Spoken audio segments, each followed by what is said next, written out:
বিসমিল্লাহির রহমানির রহিম। সকল কৃষি চাষি ভাই ও বাবাদিদেরকে জানাই আন্তরিক শুভেচ্ছা ও অভিনন্দন। আমার নাম মোহাম্মদ নাজিমুদ্দিন চৌধুরী। তো চৌধুরী নার্সারি থেকে কীভাবে উন্নত মানের প্রযুক্তিতে চারা উৎপাদন করা হয়েছে সে বিষয়ের উপরে ভিডিও ফুটেজটি তুলে ধরেছি। তো দেখেন, আমি এখানে গ্রিন হাউস তৈরি করেছি। এই যে গ্রিন হাউসটা তৈরি করতে আমার প্রায় ৩,০০০ টাকার মতো খরচ হয়েছে। তো সুন্দর করে এখানে বৃষ্টি হলেও বৃষ্টির পানি পড়বে না। এই ঘরটা প্রায় 10 হাতের মতো লম্বা করেছি, 8 হাত চওড়া আছে। এখানে আমি লাউয়ের বীজ উৎপাদন করেছি।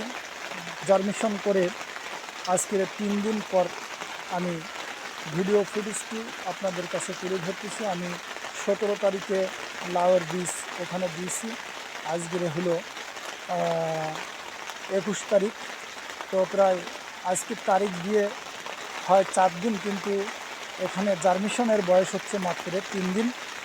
তো 3 দিন পরে আমি আসছি সরাসরি লাউয়ের বীজটা প্রায় দেখেন এখানে 80% জার্মিনেশন হয়ে অঙ্কুর গজায় গেছে। তো 3 দিনের যে ব্যবধান, লাউয়ের বীজগুলো কোকোফিট দিয়ে এর ভিতরে ভার্মিকম্পোস্ট, জৈব সার, মহানিম সার প্রয়োগ করেছি। কারণ মহানিম সার প্রয়োগ করার একমাত্র কারণ হচ্ছে এই বীজগুলো যখন জার্মিনেশন হবে তখন অনেক পিঁপড়ায় এই বীজগুলা নষ্ট করে দেয় এবং গোড়াগুলো কেটে দেয়। যার কারণে মহানিম সার ব্যবহার করলে এটা সম্পূর্ণ এই পিঁপড়ার ছত্রাকনাশক ব্যাকটেরিয়া থেকে এটা সুন্দরভাবে বীজগুলো জার্মিনেশন হবে এবং এর ভিতরে বিভিন্ন ধরনের ক্ষতিগ্রস্ত পোকামাকড়ে আর ক্ষতি করতে পারবে না। তাই আমি মহানিম সারটা এর ভিতরে দিয়ে দিছি। এত সুন্দর লাউয়ের অঙ্কুর গজায় গেছে। এইটা আমি প্রায় 10 থেকে 15 দিনের মাধ্যমে এটা বিক্রয় করা শুরু করব। তো সকল চাষি ভাইরা 12 নম্বর গাবুরা ইউনিয়নের 4 নম্বর রোডের চৌধুরী নার্সারি থেকে আপনারা এই লাউয়ের চারা নিতে পারবেন এবং লাউয়ের চারা ডেলিভারি দেওয়া হবে। শুধু লাউয়ের চারা নয়, এপাশে দিচ্ছি হলো পেঁপের বীজ। তো হয়তো এখানে 10 থেকে 12 দিনের মধ্যে আমার এই পেঁপের বীজটা অঙ্কুর গজায় যাবে। এরপরে আপনারা শুধু পেঁপের বীজ নয়, এখান থেকে আপনারা বিভিন্ন ধরনের চারা নিতে পারবেন। আমি এপাশে বেগুনের চারা দিয়ে দিচ্ছি।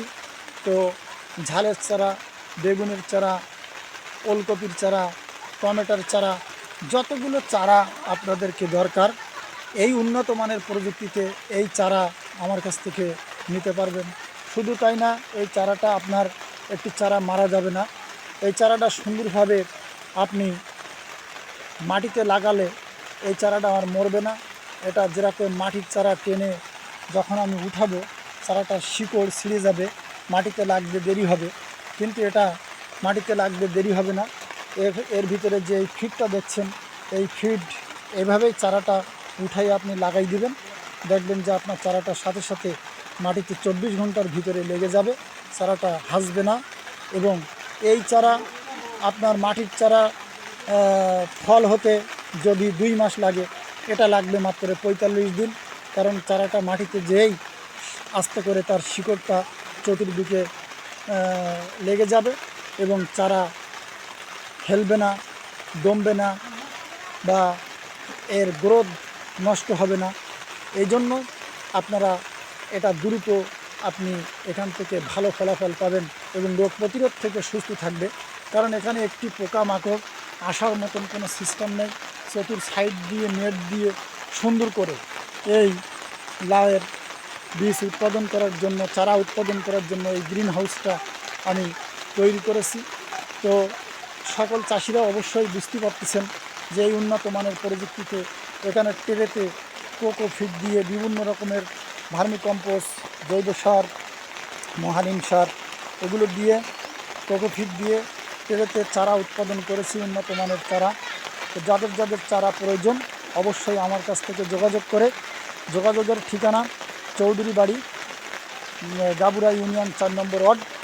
এখানে হাফেজ আবুবকর এর নামে সবাই পরিচিত, বা আমার নাম মোহাম্মদ নাজিমউদ্দিন চৌধুরী। এখানে আপনারা চারা নেওয়ার জন্য যোগাযোগ করতে পারবেন। এই বলে আমার সংক্ষিপ্ত ভিডিও ফুটেজটি এখানে শেষ করছি। আসসালামু আলাইকুম।